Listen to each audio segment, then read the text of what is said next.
I guess that means yes. Well, hello, everyone. Thank you for joining us. I'm so happy to be here today. We're going to be talking about executive coaching and instructional coaching and some tips on that.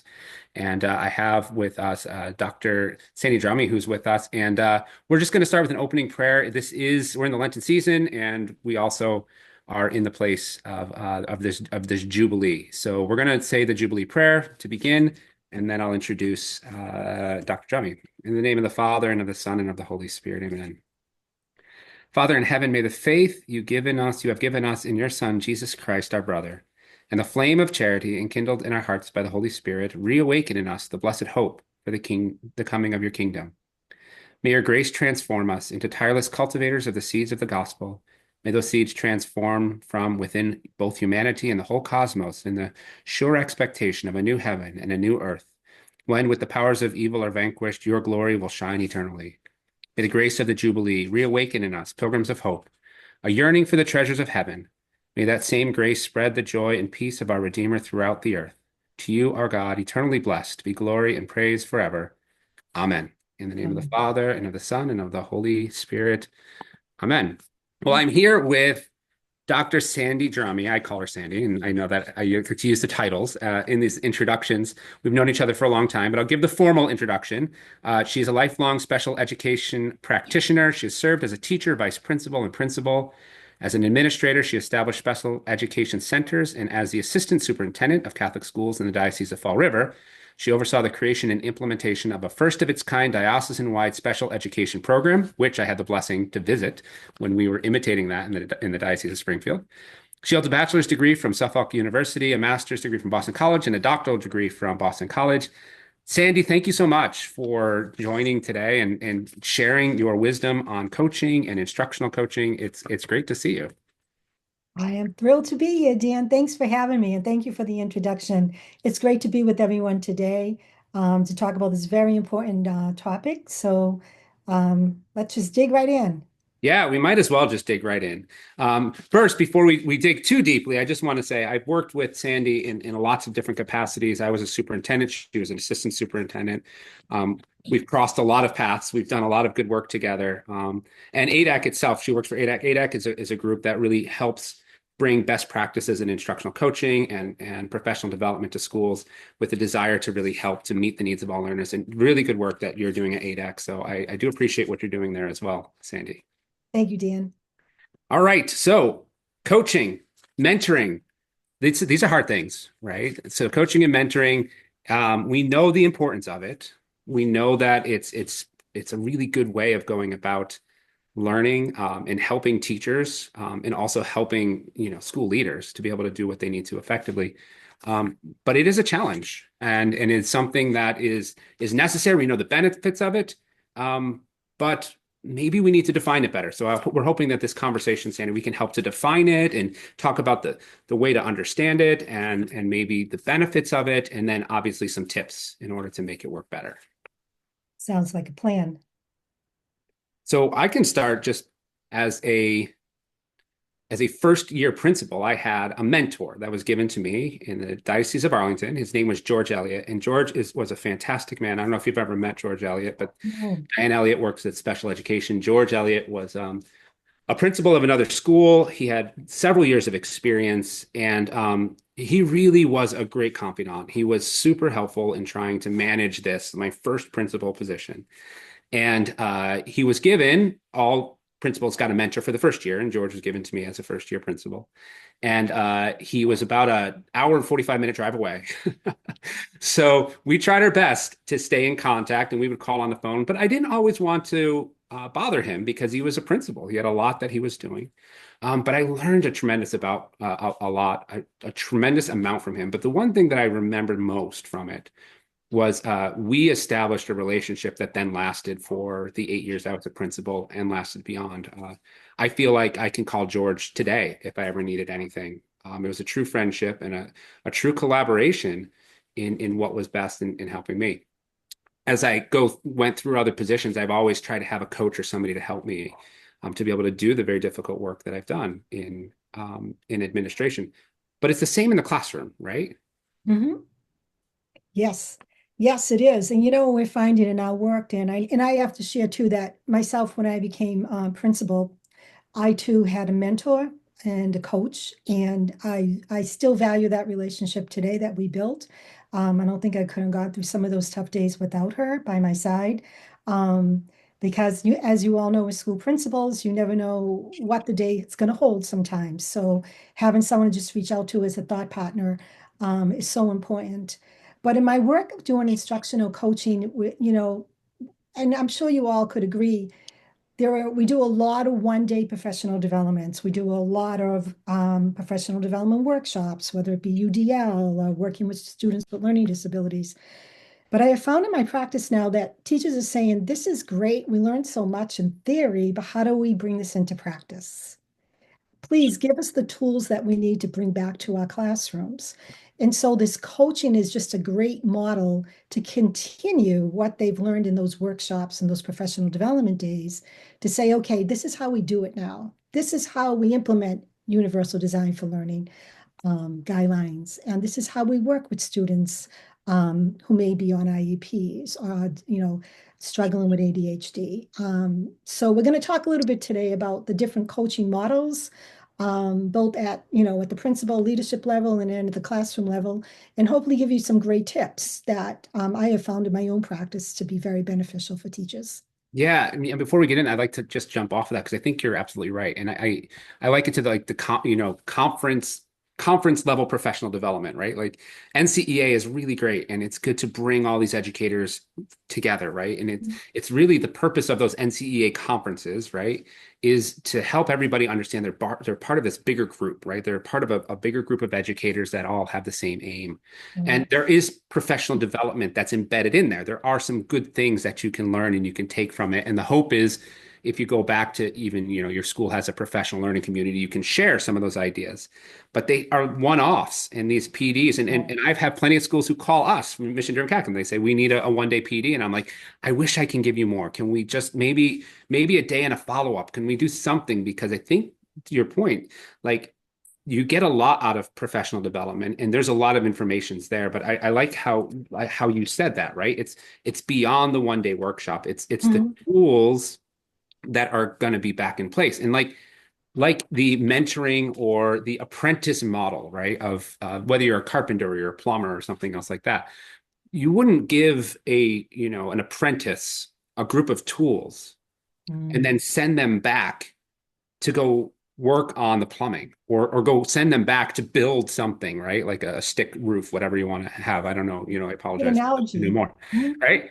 Yep. However, but they'd go back and then you would continue to show them Hmm. how to use those tools, when Right. to use those tools, what's the best way to use those tools, how to refine those tools. There's a whole group of information that I think we miss in the teacher world because it's Oh, did we lose Dan?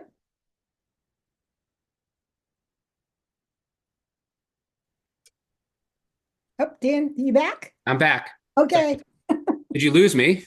We lost you for a second there. Yes. Okay.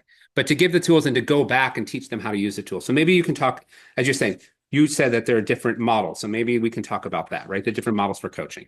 Yes, so there are three different models that we see. And depending on the situation and the directive, sometimes working with school principals, when we do coaching, principals will say, Sandy, I need you to work with all of them, or Sandy can just work with couple that I feel is struggling. Sometimes they're new teachers, sometimes they're seasoned teachers. So we can do a directive model where we come in and we just provide support through directive advice. I worked with a kindergarten to do small group work, but was so fearful of students getting out of control and what am I going to do with the students in other groups when I'm working with one group? Are they going? So we went in and we worked directly with her to help her established those groups. We modeled what, small group instruction could be. And then she was off and running. Then there's the non-directive where we come in and we just kind of, these I find teachers and sometimes even school leaders, they're a little hesitant about the whole coaching model. They're fearful, right? They're fearful that maybe you're trying to look at weaknesses that they may have, but they're not good at their practice. One thing I highly recommend establishing at the get-go is to share both with school principals and teachers. We are not your evaluators. We are coaches to collaborate with you in your practice. We want to help you in those areas that you feel could use some support. And right away, you can feel like their shoulders start to relax, all the defenses come down, and now we can start a great process. What I have found to be most effective and really good quality coaching is that collaborative approach, right? When we're working with them, we're asking them some good questions. What area are you feeling maybe not that confident in? We're seeing a lot now with classroom management. Teachers would say, I'm just not comfortable with classroom management. So we'll come in and we'll work with them. We'll model some good strategies for them. We love to go in and observe to see what they're experiencing so that we can make some really good concrete recommendations.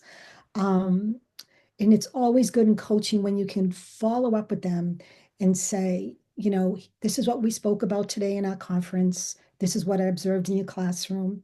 Here are some great strategies or recommendations at this time. When I come back, let's talk further about how you're doing with these, the progress that you're making. Um, I've been doing coaching now for a number of years, and I can certainly say I built some great relationships with teachers and principals. Um, they'll call me back, over and over again and say, I just have to ask you a quick question about this, and it just like, once again, you're bringing them those tools. You're working side by side with, especially classroom teachers, with those tools. If we're working, say we did a UDL, professional development, we follow up with coaching. I may go into a classroom and a teacher will say, Sandy, you talked a little bit about different means of assessments. Can I show you what I'm preparing? And we could sit down together and work through that. If we do classroom management, and it's just a matter of reorganizing the classroom and the environment itself, we can go in and we can sit side by side, walk through the classroom and do that. So it's that one-on-one, very personal approach that I find to be very beneficial. Yeah, and you bring up a couple things. I hope my internet's a little bit better than last time. I'm sorry, I froze for a second. But you bring up a couple things. I think the first one, and I'll talk about it just a second, is time, right? A lot of uh, principals don't have the time, right? So that's the first thing that they think of when they think about, how do we do coaching? I don't have time to do the coaching. But I think you brought up a couple things in there that I think are really important. And I think part of that is, a good coach. If the evaluative relationship could be a detriment to good coaching, right? To have somebody from the outside, even if it's like, building a culture of teacher coaches for those types of things, right? But not have the evaluator be the coach is an important part, right? Especially if you get into classroom management, because the teacher knows that they're evaluated on how they manage the classroom. And if they need help in those particular areas, going to their evaluator is a difficult relationship. And actually, it can create healthy relational bonds between the teacher and the administrator by having that coach there, helping the teachers with their practice, Absolutely. and let the principal be the guide to be able to provide for those types of things that are needed in the classroom. So, Right. and I think that that's really important because I think it's easy to get caught up. Well, if I just had more time, I can do more coaching. But as you and I talked, many principals have a hard time even getting into the classrooms for walkthroughs or evaluations. And that's not a criticism. That's just the reality of trying to handle the many rigors in there. Yep. In working with principals, I see the same thing. Coaching in the past was kind of referred to mentoring, and this is also a block, experienced principals like, well, I'm not a new principal. I don't need a mentor, right? I've learned how to do this. When in reality, coaching is something that we always have to help us continue to be good. But I just had this little study. I think it was really interesting that I looked at, and this was done in Stanford study in 2013. It said that nearly two-thirds of CEOs, right, in companies don't receive coaching. And I would say it's a higher than that for principals of Catholic schools, right? I would say how many principals are receiving coaching, right?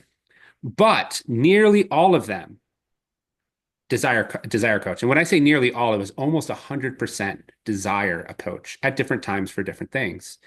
So it's important to break the stigma of what coaching is in the classroom, but also to break the stigma of what coaching is for school leaders who also, just like you said, might not have the tools to be able to do some of the things they need to, and they need help with those tools. I Mm. worked with a principal who um, we had a mentoring relationship, and we got to budget season, and she was just panicked about the budget. Well, she had a difficult time approaching her superintendent because that's a deficit of how she functions as a principal. Yep. And so having that coaching relationship allowed me to work with her and help teach her how to make a budget and how to do all these types of things. So she grew in her proficiency without worrying about how it would impact how she's seen from that evaluative standpoint. And walking through and not going to a single PD on how do you write a budget, but like walking through and doing this together side by side, that's more in that particular case, it was much more directive, right? By walking side by side at that time, she now had the skill set and the ability to be able to do that moving forward and didn't need the help any longer, right? So then we can move back into collaborative role. What are our other goals that we're trying to Right. establish? How do we then go there? But having that partner in the mission, right, is an important part of it. And definitely in the classrooms, you see the impact. Have you seen impacts from teachers? You talked about these relations, but have you seen the impact of teachers through the coaching that you could share? Yeah, it's just funny when you were talking, I was thinking of a particular case. I'm working with high school and when we started the coaching, the principal and I conferenced, and there was one particular teacher, young teacher, second year, um, and she said to me, "I'm really considering not inviting him back after Christmas break." And I'm like, "Oh, well, let's see how things go, and then we can just talk it again. Give us some time to work with him." And I have never met a teacher that has been so committed to this position and committed to make it work, but he just needed a thought partner. He just needed someone to say, Sandy, can you come and look at my lesson plans with me? He's teaching high school ELA, sophomores, juniors, seniors. And it's urban community, a very diverse community. Some students are not even working at grade level. So we had to really sit down, roll up our sleeves, work together. How do we plan instruction to meet all learners? How do we differentiate so even these students who are not reading at grade level can access this very high level, high school curriculum? He's doing the Greek heroes, and I'm thinking, Lord, this is really taking me back to my high school days. Um, but he embraced the coaching. He was so open to it. He was, calling me on and saying, "Can we meet? Do you have a couple of minutes? I just want to get a quick call and run this by you. I'm heading to class, blah, blah, blah." So when I was last there, which was last month, a principal called me in and she said, "I just want to say that he has come so far that we're not only going to keep him, but we're going to invite him back next year." Oh, that's amazing. And Yeah. it just because he embraced the coaching, he was open to it, and we have built such a trusting relationship that and once again, I am not telling him, "Oh, you have to do this." It's more about me going in, observing his class, see the engagement, sometimes the lack of motivation. How do we work on that? You design your lesson plan, and then let's take a look at it together and talk it through. How Yeah. can we tweak it? Yeah, it's like an invitation, right? It's an invitation, and it's personal. It's and from like the Catholic perspective, right? I think about that like through the lens of mission-driven Catholic, right? Like it really takes into account the human person, right? It's easy as an administrator if things aren't working out right in the school to say like I don't have enough time to help this person grow, or I don't have enough time to do. Right.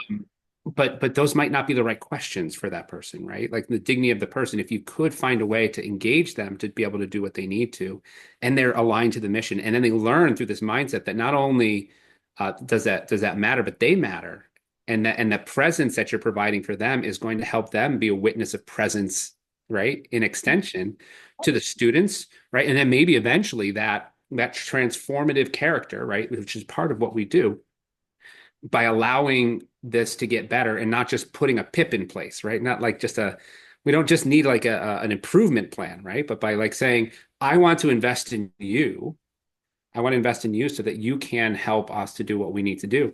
There's a higher calling to that. It kind of goes up a little bit above that, right? And that's again the beauty of, what I say, like from this Catholic mindset. I really think coaching is something that works really well in Catholic education when it's done right, because it takes into account the human person and it's saying Yeah. you Well, value, and I'm not just going to tell you need to get better, but I'm going to put somebody in place to help you do that. And if that doesn't work, then we know it doesn't work, but we've invested and we've told the person that they're worth investing in. And I think there's a lot to be said for that, from the perspective of who we are. Yeah. that's a great point, Dan. I think that, that's the message, right? Because when principals bring in coaches to work with teachers, they're saying to the teachers, we support you. We want you to be successful.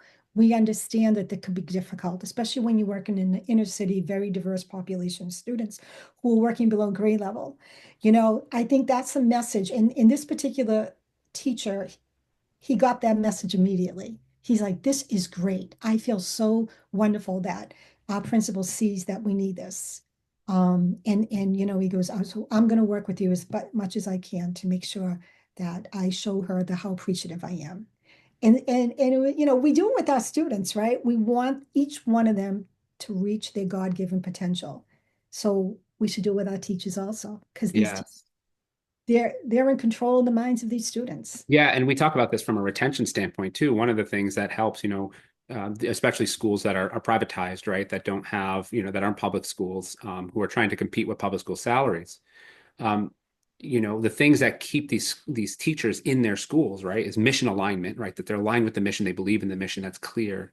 Mhm. But the support, right, if they're in a mission aligned, supportive environment, then even though they may be paid less, and we know Catholic school principals and Catholic school superintendents and Catholic school teachers, we're not saying that you should not be paid more, like, but even though they're paid less, right, in a way, what are we doing? Like, we are supporting them in who they are in order to be able to make up for that. And it's a really important way of thinking about how we do these types of things. And it's also with the faith. When I'm working with principals, talking about time, Catholic school principals say, I don't have time to get in the classroom, right? And the questions are, well, how much time do you have then to have your 15-minute meeting with Jesus every day? Like, how much time are you having to having like a deep, meaningful conversation, like about the faith with each of your teachers or your families, like, and things like that. And so having somebody on the outside, not to tell you what to do, but to reorient you to the vocation that you have as teacher and as principal, helps you to more fully flourish in that role. And I think that there's a lot of beauty. And then from a bucket standpoint, I love the buckets, right? You can't give from a half empty bucket.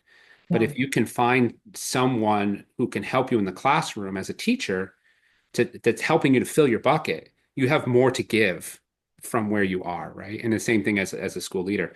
Having a coach, having somebody there as a thought partner helps you to understand how to fill your bucket and can support you in that filling so that you can then go forth and then pour out what you need to into your teachers and your students. So uh, absolutely. maybe that's a Right. little bit philosophical, but no, it's important because it's kind of meets with like good ed theory, which is just to love is to be present to and to invest in, right? That's what we're doing. We're investing, we're being present to, and in a way sacrificing for, right? Right. All of those are part of our calling to do it. Um, Yes, I mean it's worth it to invest in the teachers you have, than trying to look for new teachers altogether and start all over again. If you feel there is a glimmer of hope that they could become that great fit for your community, then it's worth it to invest in whatever they need, professional development or coaching or whatever their need may be. I have found my own practice that, we at least give them the opportunity to improve.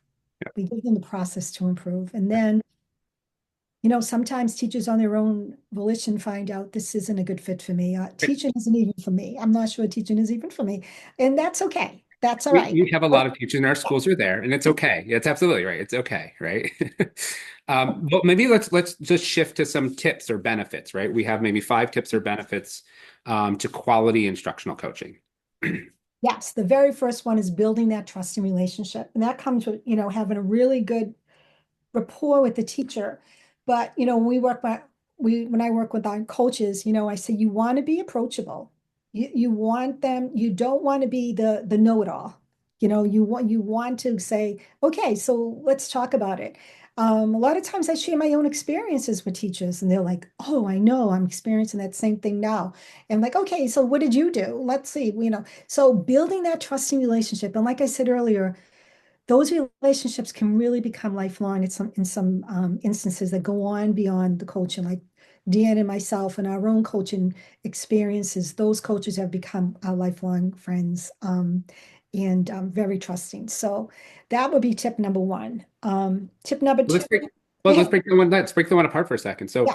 So you're thinking about, right, what this looks like, right? So I'm a principal and I want to build trusting relationships, right? And I might not have right now, like I might not have the ability to outsource this, right? So how would I go about this, right? Internally, how would I help to build some of these trusting relationships so that my teachers had some coaching, like maybe internally? I know it's not great to pull teachers out of classrooms into other classrooms. They're busy and they have things to do. But are there ways to build this trust so that the coaching can be more effective? Between the principal and the teachers. Yeah, well, a principal who's trying to support their teachers. Yeah. Yeah, I think like I said earlier, I think the message is there when you say, we're going to bring in coaches to help with instructional strategies. And when there's only a few teachers in the building that get the coaching and not all of them, Yeah. I always try to say to principal, I'm going to pop in a couple other classrooms too, because I don't want it to be this feeling among the building like, oh, she's not doing a great job. She needs a coach. I don't need a coach. So, Are you almost it's almost like you think that teachers talk like that. Teachers don't do that. They don't. no, of course not. We're gonna prevent that from even happening. So we're going everybody. We're popping on everyone.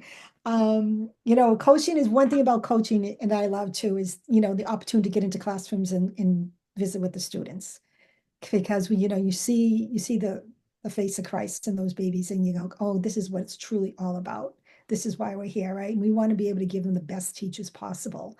But I think, you know, when a school leader is also receiving coaching in addition to her teachers, that in itself is really, that's a nice way to dovetail. Like we're all here, we're all lifelong learners. This Right. isn't about anyone not doing a good job. This is about us Well, trying. yeah, and you're what you're doing is you're saying that we believe this is the very best way for us to get better, Right. whether I'm as a leader or you as a teachers. And there are ways too, to know, like, if there are former teachers that have retired from your school system, who know your system, who are still around, right? This doesn't have to be, we're not proposing, for everybody who's listening, we're not proposing that you have to pay like a lot of money for this. This is a mentality, right, that you need to look for. There could be retired teachers who really believed in your mission and who want to give back, right? Mhm. This happens with principal coaches, former principals who just have reached out to me and said, I don't need you to charge. I don't need to charge. I just want to give back.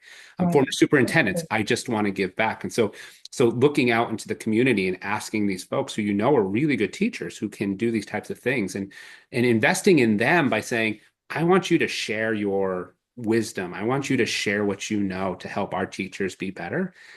You're investing in them as well. You are allowing them to be able to share the gifts that they have honed over the course of time as well. And but knowing those characteristics, if you know, of folks, which is really helpful. I said this to you when we were prepping. Not every great teacher is going to be a great coach. There are different there are some characteristics of a person. You may have a fantastic teacher, but they might not be the right person to send into a classroom to go coach just because they have the highest scores or something else. They might not have that proper disposition to be a coach of other teachers. They may be really great with students, they may be great on accreditation committees, but they may not be great coaches. And so there's certain characteristics you want to also think about. Willingness to listen. And this first one, willingness to build a trusting relationship. When Right. you have mentors who don't have a trusting relationship, it becomes evaluative. Mhm. It could That's lead right. to, to dissension in the school. So understanding those who understand trust, believe in collaboration and trust, those are the characteristics you're looking for, Right. in that way. Yeah, Yeah, if you don't have it, it's going to fall flat, and the coaching is not going to be impactful. that's right. So, All right, number two. Number two is personalize the coaching. What I mean by that is, sitting down with the teacher and, discussing what are your personal goals? What would you like to come out of this coaching experience? Put it in because they know, they understand like, when you're working with a teacher, I'll give you an example. We're working with a teacher who has 30 students in a third grade classroom, and 15 of them are either identified on IEPs or in the process of being sent for Mm, referrals. That and doesn't have a co-teacher or an aide, that could be a very difficult, daunting experience for a teacher, even a seasoned teacher, yeah, because there has to be some interventions built in, accommodations and modifications. Um, so, getting back to what I was saying is like setting up those goals with them from the beginning. What are we looking at here? What are you seeing in your classroom that you would like to have some support with? Um, like sometimes now we're right, so we're just seeing a lot of classroom management requests. I just need some help with some classroom management to keep the class in control through transitioning, just getting up, walking around the classroom, doing the middle of instruction, things like that. So setting up those goals, because when we do that, like we do in all else, then we can monitor that progress. Okay, how are we doing to achieve those goals that we set up back in September or when we had our first conference? And then at the end, it's always great to look back and say, look at how far you've come. This is yeah. great. Um, I but really like that, Sandy. I was guilty as an administrator. I know this isn't the confessional, and you don't have a stole, but I was guilty of of really, and not in a bad way. I wanted our teachers to establish goals, and they did. Every year they established goals, right? And then the next time I saw those goals was either at the halfway point of the year or maybe at the evaluation time, right? And that had to do with busyness, that had to do with a lot of things. And I think a lot of us are in that way. There's a difference between setting a goal, mhm, right? And establishing and working with somebody to accomplish a goal. They're very different things. And I think that this is a really important part is the personalization, knowing what the goals are, but having the coach walk beside and keep the focus on the goal mhm, is really important. In a classroom specifically, and this is the same with administrators, they may set 5 goals for the year, but in reactive leadership all year long, they're just reacting to everything. And they've yes, forgotten about the 5 goals that they really wanted to establish, which are going to move the culture forward. And having another person to say, wait a minute, how are you doing on this particular goal?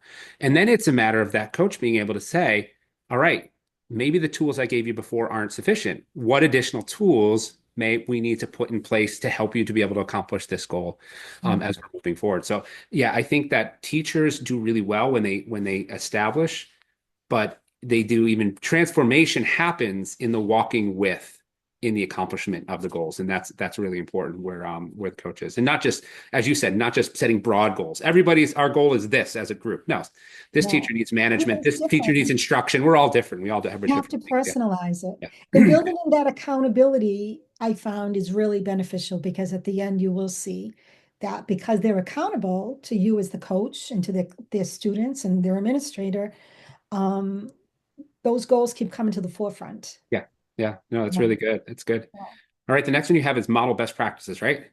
Yeah, model best practices. If we do, I'm just talking to my own personal work at this time, but my professional work, I mean, if we do a workshop on universal design for learning, a lot of times they'll come and they'll say, okay, Sandy, this is great, but how do we do this? How do we work in the classroom and do this? So the coaching will help with that. And we go in and we can model what, multiple means of representation, multiple means of engagement, and multiple means of expression look like in the classroom.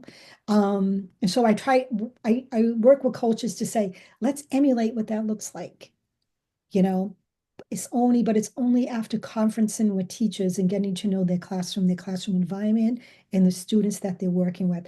We have a very different, I'm sure everybody would agree on the call, we have a very different student population than we used to have, right? We're Oh seeing yeah, yeah, so many absolutely. students. Yeah. And so we have to really get to know these students, know their learning styles. Um, and then break away any of those barriers that could prevent them from accessing the curriculum. And that's what UDL does. So that's one model. I mean, you can do like many, like I told you about the small group. Go in, like, all right, let's talk about how these kiddos can be placed into small groups. How we Yeah. can rearrange a classroom, take it out of rows right now and put it into little group sections so the kiddos can move around. So just actually going and working side by side with them.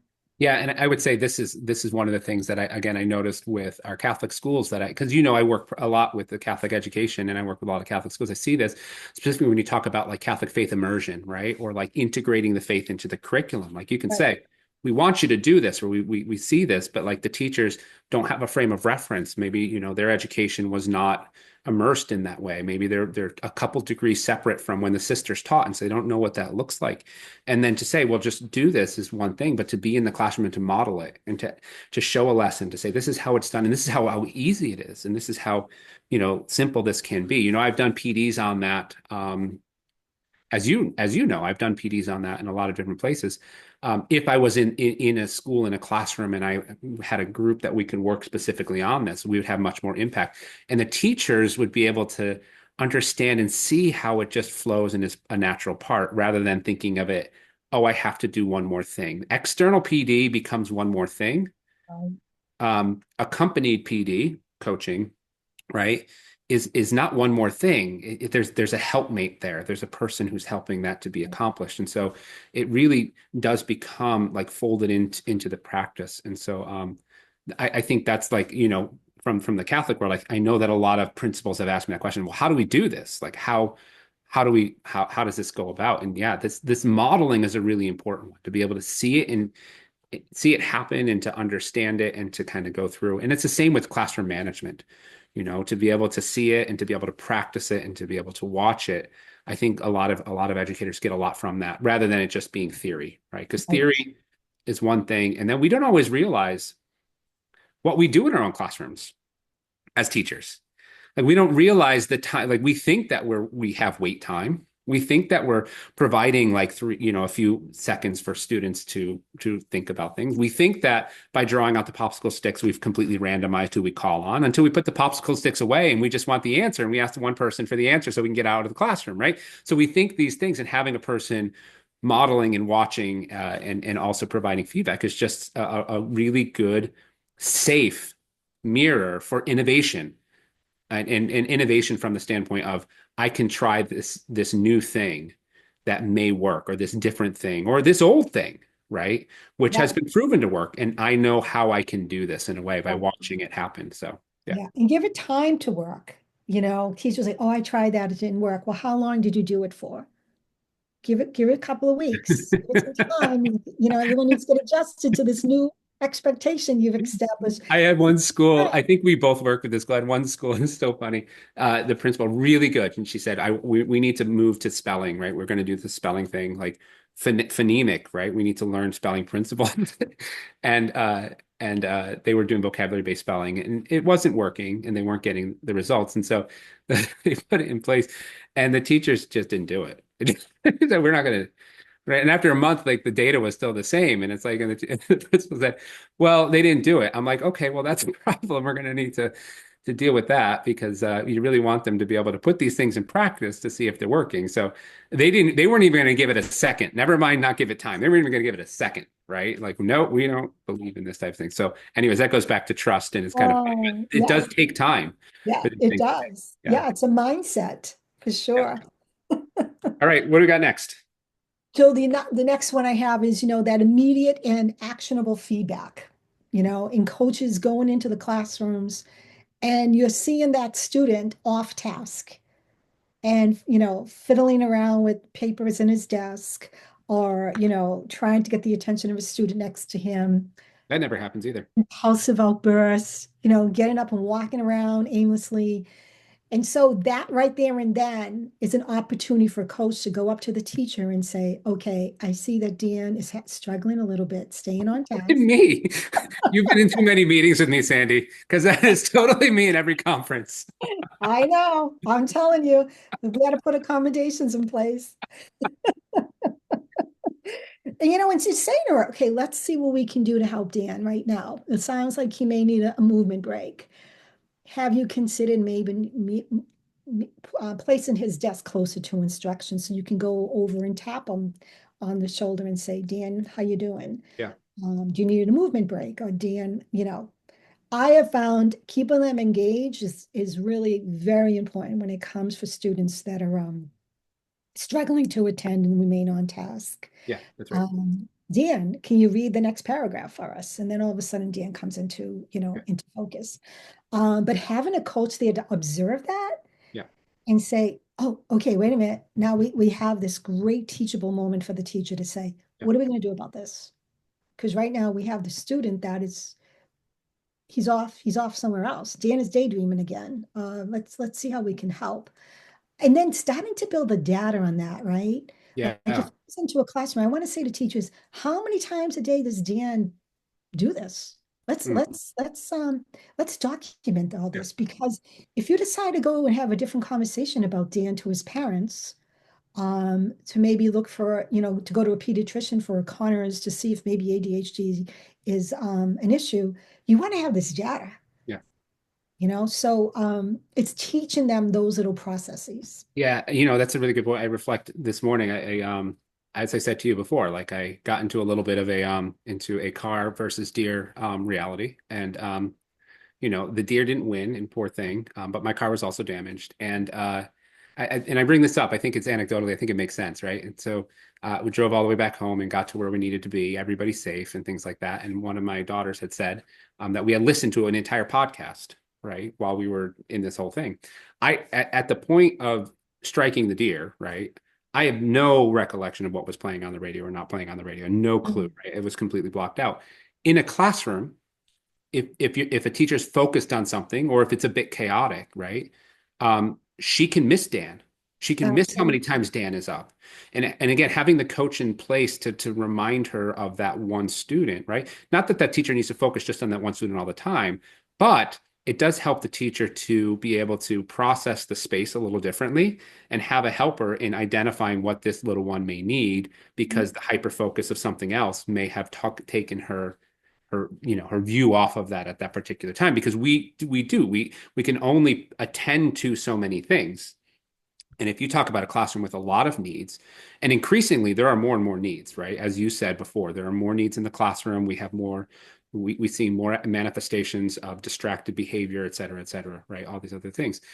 If that is increasing, there could be a tipping point where the teacher can't manage, not because they don't have the skill set or the tools to, but because um, there's just so much going on, they can't attend to everything. And the coach can really be helpful in keeping Right, those things and finding strategies to keep them aligned as right, another set of eyes, which is a really helpful thing. Yeah. right. And it prevents this, it prevents the student being sent out to the principal's office. Or, it just, more and more times I'm like, that's not going to be the answer. Right. I mean, we have to have criteria of the principal is not, what is the principal going to be Right. able to do? We have to figure this out here in the classroom with you. So Yeah, and I really like your last point. You had sent this in advance, this encouraging reflection and self-assessment. I think this is a really important part of a good process. Any good process is we totally. sometimes teach and don't close. This is the closure, right? This is the lesson closure to the coaching, isn't it? Yes. And I think as good educators, we've all been, taught that reflection is so important in our practice. Reflect upon your class, reflect upon your instruction. How can I make it better? What went wrong? What went well? Um, but when coaches are working with teachers, that is also a perfect opportunity. Take a look at those goals we set. Let's reflect upon them. Let's assess them. And like I've said, I've worked with some great teachers that have remained in the practice and have, go on to do incredible work. But there are other teachers that at the end were like, you know what, I'm not so sure this is for me, or I want to get into um, leadership position or something different. That's okay because it's through that reflection that we can really analyze what our heart is telling us, right? And what really our true passion is, because you have to have the passion to get in to go and teach those students every day and give them the best you have because they deserve it from us. Yeah. So reflection can reveal that. So we highly encourage that. Yeah, and Dr. Mimi Schoetlefeld, who was my advisor from Catholic University, she wrote a really good book called it's on contemplative leadership, and this is from the Mhm. Catholic model, right? It's really about reflective leadership, and most leaders train themselves to be reactionary. They Mhm. actually train themselves to be reactionary, and it affects their ability to help increase reflection for their teachers. And self-assessment also for their teachers because they're always reacting, and so they witness reactionary decision making. And this reflection of being able to take time, and reflection takes time. And this is the thing, it's a prioritization of time to be able to reflect well on yourself.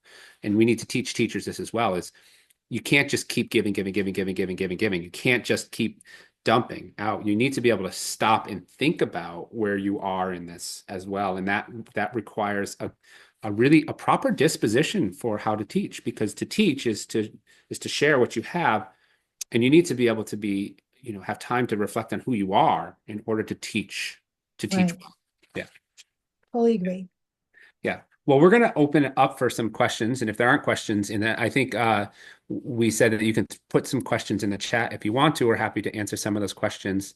And I will, speak a little bit on that. And I think, I don't know, Megan, who's in the chat, may ask them. If there's nothing in there, we can continue talking. But are there any questions in there yet? I haven't seen any yet. Well, I don't see anybody. So if you can, just feel free to write a message in there. I just want to talk a little bit about one of the things that you said, again, from the point of view where we are from instruction. And again, with Catholic schools, one of the things you said, and this affects not just Catholic educators, but I think public educators as well, is, you said the students are a lot different. You had Mm. made that statement. I think that's an important one. And I would say that our families are a lot different, right? Mhm. Our families look a lot different. From the Catholic perspective, fewer maybe are going to church, and fewer are going in living a sacramental life. And so, taking the lessons from the classroom and learning, kind of applying them at home is challenging. But families are more and more distracted at home, right? There's more and more distraction for families, even in the general public sector, and how that affects students as well. And again, this isn't going to change anytime soon in the culture. So we are going to continue to have more students who are distracted, and more students that are um, who are struggling. Maybe Sandy, if you can talk a little bit about, because I know that we have some educators in here, if you could talk a little bit about just funding and I mean, when you talk about instructional coaching, one of the things we talked about, right, obviously was PD, and you have finances, but is coaching something that is paid for through title funds? Is this something that is supported? How would schools go about even thinking about putting this in a professional development plan? Because it is a little bit different than just writing out a PD plan that says we're going to do this and we're going to do this, we're going to do this. Have you had any experience working with schools on that part of it? Yes, we have. I think, so Title II funding is for professional development for sure. Title I funding can also be used for coaching if coaches are working with students that qualify for Title I. Teachers are working with students that qualify for Title I in their classrooms. Coaching funding can be used for a coach for that too. Title IV also can be used for professional development. So coaching is a professional development model. So in my at ADAC, we're seeing that principals will use those different fundings to support the coaching.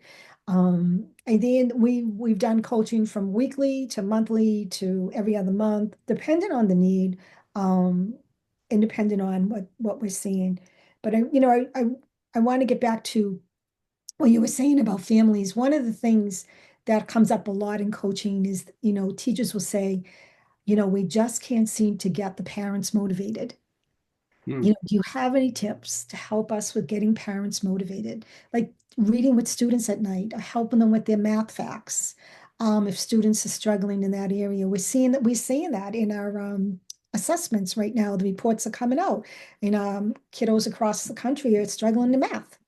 We're still reading below grade level in some areas. So and just building in that extra support from parents at home at night, that became such a dying art, which breaks my heart to not sit and read with children.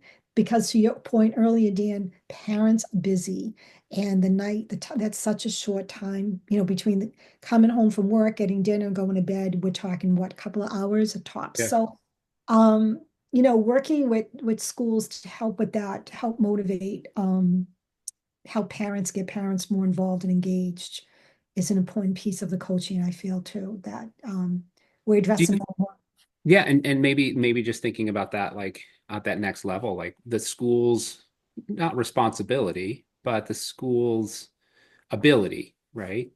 To to think about not only coaching at the instructional level, but also coaching, mentoring at the parent level. Mhm. Right? I mean, there are a lot of families who have gone through and would, maybe need some assistance, if you will, right, in these strategies. Because I think that one of the things that we forget is that parents don't know how to navigate this reality in the Hmm. same way that parents maybe have in the past. And part of that comes, if you will, from just, you know, the nuclear family has changed a little bit, right? And the extended family has changed a little bit. A lot more families aren't in the same place where their parents and their grandparents are, and they don't have these, this group that comes down. This a transient nature of how everything works has maybe limited the mentors that some of these young families are seeing in our schools, and I think that's only going to be something that we see increase when we're looking at how that's going to affect the kiddos, because a lot of you can have the nature versus nurture debate all you want to about distracted students, right? You can talk about the fact that maybe it's their devices and maybe it's the wiring, and we can spend an hour, woe is me shouting at the wall for the reason that we have increased distractedness. But the reality is, in our schools, whether we are Jewish day schools, Catholic schools, public schools, charter schools, increasingly, we're going to have more and more students who struggle with distraction, which struggle with retention of information. And we're going to have a core of teachers that aren't necessarily ready to be able to meet that increasing demand that comes from those students that are in the classrooms. Yep, you're absolutely right. It's so, we have to all join forces, be creatively on how we can address it. I think every challenge is an opportunity, right? And so if this is challenges that we have in front of us now, we have to look at as an opportunity. I think being creative and how we go about it is going to be beneficial in the long run. Yeah, and maybe that's the opening that's here, right? Maybe when you look at things like what we're talking about, executive coaching, this walking with mentality, right? That's the natural like byproduct of it, right? We have an increasing need to be able to do these things. We would have benefited in the past from this, but now Mhm. we're almost at a time where it's becoming almost not impossible, but really difficult, right? To be able to teach in the classrooms without having, partners there in order to help you understand what to do. That Right. is that. And part of that also has to come from just the overall preparation. I know that in some of the public universities, I was just in Alaska, and I believe it's in the Archdiocese, well, in Alaska itself, in Anchorage. I think that the college is struggling with accrediting its education program. And so that's a real problem, Sure it right? is. That means that you look at the teachers who are coming into the system, whether in the public schools or the Catholic schools, without the proper credentials. Now, credentials aren't everything. You know that, and I know that. Right. But it does speak to the fact of the preparedness of our teacher core coming out. They Mhm. need significant help. And we have to like be truthful with that too. Like the Right. teachers coming right out of college into our schools are not the same as the teachers who were coming right out of college into our schools in, maybe 10, 15, 20 years ago. No, and what happened too, we saw during COVID, any of those teachers that were going through their practicum experience, they weren't in classrooms. That's a really good point. They were trying to do it online, or they didn't have that experience, which I thought in my own personal was the best part of the educational program I was in, was going into those classrooms, right, and putting it into practice and observing other great teachers.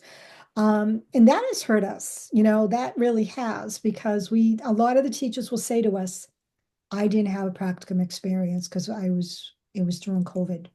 And so they lost out on that. Yeah. So it's up to us as, school administrators and, professional development and anyone else in the field that can help to support them because they have a heart of a teacher and they want to be able to do a great job. But they weren't always given the tools. Yeah. Sandy, if somebody wants to get into touch with you and to talk a little bit more deeply about coaching and just understanding this and the supports maybe even that ADAC can provide, what's the best way for them to get in touch with you? I would recommend my email. So it's Sandra Drummey at the ADAC.com. Sandra Drummey. I'm typing it right now at .com. theadac.com. All right. So if you have questions, it's there. We'll also put that in a link when we put this webinar up live for folks to be, not live, recorded. This is the live one. When we put this recorded webinar up for people to see afterwards, we'll put that connection up there for folks to do that. And it doesn't look like we must have been really good and concise because there were no extra questions in the chat. So um, I guess that we're Shy super clear. audience. What? We have a shy audience. We have a shy audience, which is fine. Um, but I just want to thank you for taking time to talk with me today. I think that this is really illuminating and enlightening. I really do hope that folks, and if they have questions, I would say like, don't let finances be the prohibitive. I agree. Don't let finances be the prohibitive reality that keeps you from trying to implement a coaching mindset into your school. There are ways to do it that are very, very inexpensive, almost free if you can find a good group of educators that are around you. Mhm. Even as superintendents and principals, superintendents need coaches, chief executives need coaches, principals need coaches. If you have questions for us and we can connect you with a group that is doing this or some sort of cohort of support, we're happy to do those things as well. Please look to us as resources to help you as you're doing what you need to do in your schools in advancing the mission that you have there. So I think you share that. I just give everybody, free. She will answer all your questions at any point. Send all your friends to Sandy. She will take care of you. But yeah, thank you so much that you came and spent some time with us. Sandy, thank you so much for your wisdom. I look forward to It the was my continued pleasure. work, and we will continue to have these webinars as often as we can, sharing with you the very best of folks who are doing this work in the field. And I can say that Dr. Drummey, Sandy is one of the very best of the folks that does this work. So thank you for spending the time with us. You're the very best too. It was a You had pleasure to to say be that. with everyone today. Thank you. All right. God bless you. Yep. Bye. Okay, bye-bye.